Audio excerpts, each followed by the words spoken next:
Ranchi BNR Chanakya में 2 दिवसीय राष्ट्रीय कार्यशाला शहरी लाइवलीहुड पर आयोजित किया गया।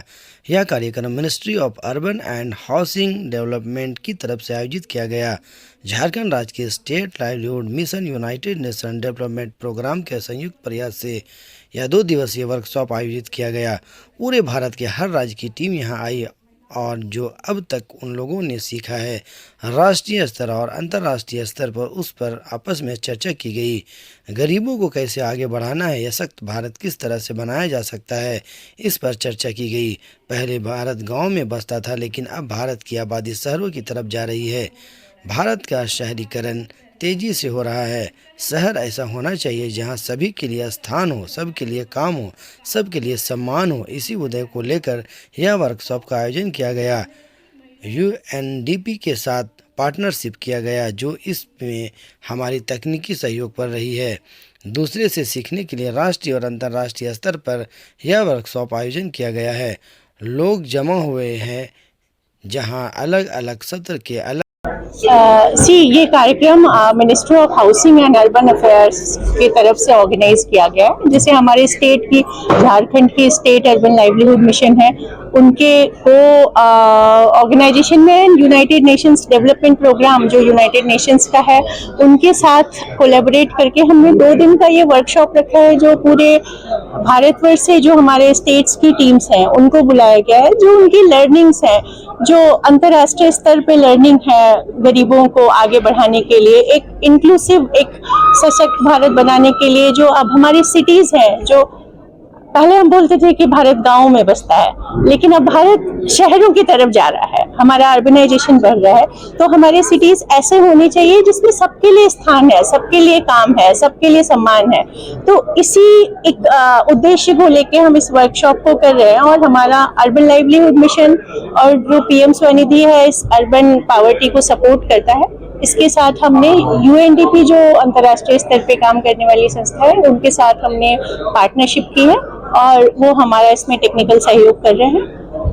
एक दूसरे की से सीखने के लिए राष्ट्रीय और अंतर्राष्ट्रीय स्तर पे हम सब आज यहाँ पे अलग अलग सेशंस में अपने एक्सपीरियंसेस को शेयर करेंगे, जिससे दूसरे स्टेट, दूसरी टीम्स भी उन्हें सीख सकें और अपने अपने जगह पे इम्प्लीमेंट कर सकें, और हमें एक मार्गदर्शन मिल सके कि हमें एक इंक्लूसिव वे में कैसे अपने सिटीज को बढ़ाना है जो सबके लिए हो सिटीज। मैडम, चुनौती एक सबसे बड़ा है जो महिलाओं के लिए, जैसा कि आप बात करते हैं, उस स्थिति में जो शौचालय का जो निर्माण है विभिन्न शहरों में, सिर्फ रांची में नहीं बल्कि कई शहरों में देखने को मिल रहा है, महिलाओं के लिए ये अलग से शौचालय वगैरह का ये नहीं हो पाता, इसके कारण भी निकलना थोड़ा सा मुश्किल होता है। जी, आप सही बात बोल रहे हैं और आप एकदम कोड की बात कर रहे हैं। ये एक बेसिक रिक्वायरमेंट है। तो ministry of housing and urban affairs अपने हमारे बहुत सारे मिशन है, जैसे स्वच्छ भारत मिशन, अमृत, एनुअलम, इन सब के कन्वर्जेंस में हम कोशिश कर रहे हैं कि हमारी महिलाओं को एक स्वच्छ शौचालय की सुविधा मिले और साथ में हम ये कोशिश कर रहे हैं कि ये जो शौचालयों का इकोसिस्टम हो महिलाओं के लिए, वो खुद रन करें, उसे खुद बनाएं, खुद रन करें, जिससे उसकी परेशानियों को, शौचालय बन भी जाते हैं पर वो यूज नहीं होते हैं क्योंकि उसमें कुछ बेसिक इश्यूज होते हैं जो महिलाएं ही समझ सकती हैं। तो हम ये चाहते हैं कि हमारे जो स्वयं सहायता समूह की महिलाएं हैं ना, इन शौचालयों को बनाएं, उनका मेंटेनेंस, रख रखाव भी वही करें, जिससे बाकी महिलाओं को वहां आने में ना डर हो और ना ही उसको एक स्वच्छ शौचालय की सुविधा भी उन्हें मिल सके इन महिलाओं के द्वारा ही।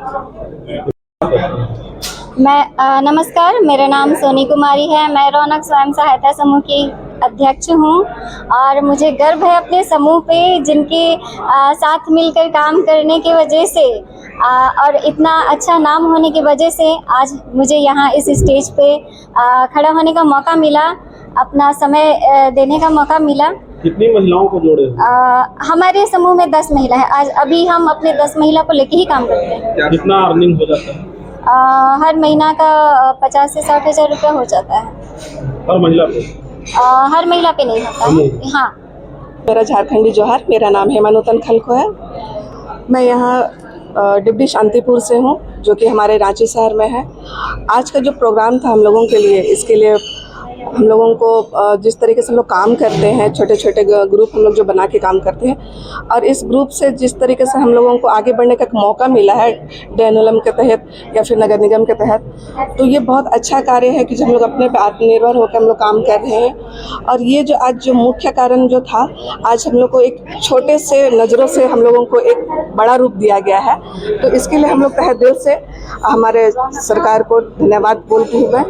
और मैं कहना चाहती हूँ कि अगर इस तहत हम लोगों को आगे बढ़ने का मौका दिया जाए तो शायद हम लोग बहुत अच्छा कर पाएँ, सारी महिलाएं मिलके।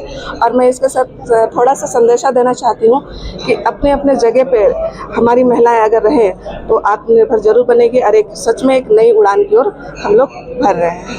कुमारी है और मेरा समूह का नाम सबेरा महिला समिति है। हम लोग समूह में आर्टिफिशियल ज्वेलरी और गेंदा फूल मशरूम का काम करते हैं, और हम लोग का मंथली इनकम 80 से 85 हज़ार रुपये हो जाता है। Good morning. This is a partnership of the Ministry of Housing and Urban Affairs, NULM, and UNDP, and we are looking at strengthening urban livelihoods.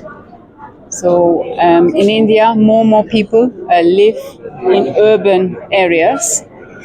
By 2030, it will be the majority of the people in India will live in urban settings. However, there are many urban poor, and with the context of this urbanization, more people moving to cities, the inequalities which exist, but also the impact of climate change, it will be important that together we think, how are we prepared for that?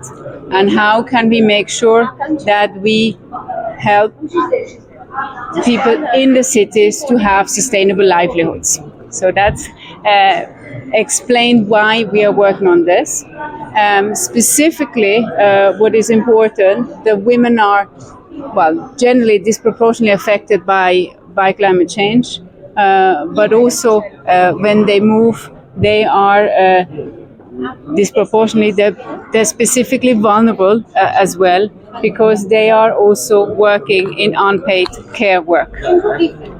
So the challenge is now, what systems do we put in place to make sure that we can help women to have sustainable livelihoods in cities? One of the elements is obviously, what are the care infrastructures we put in place?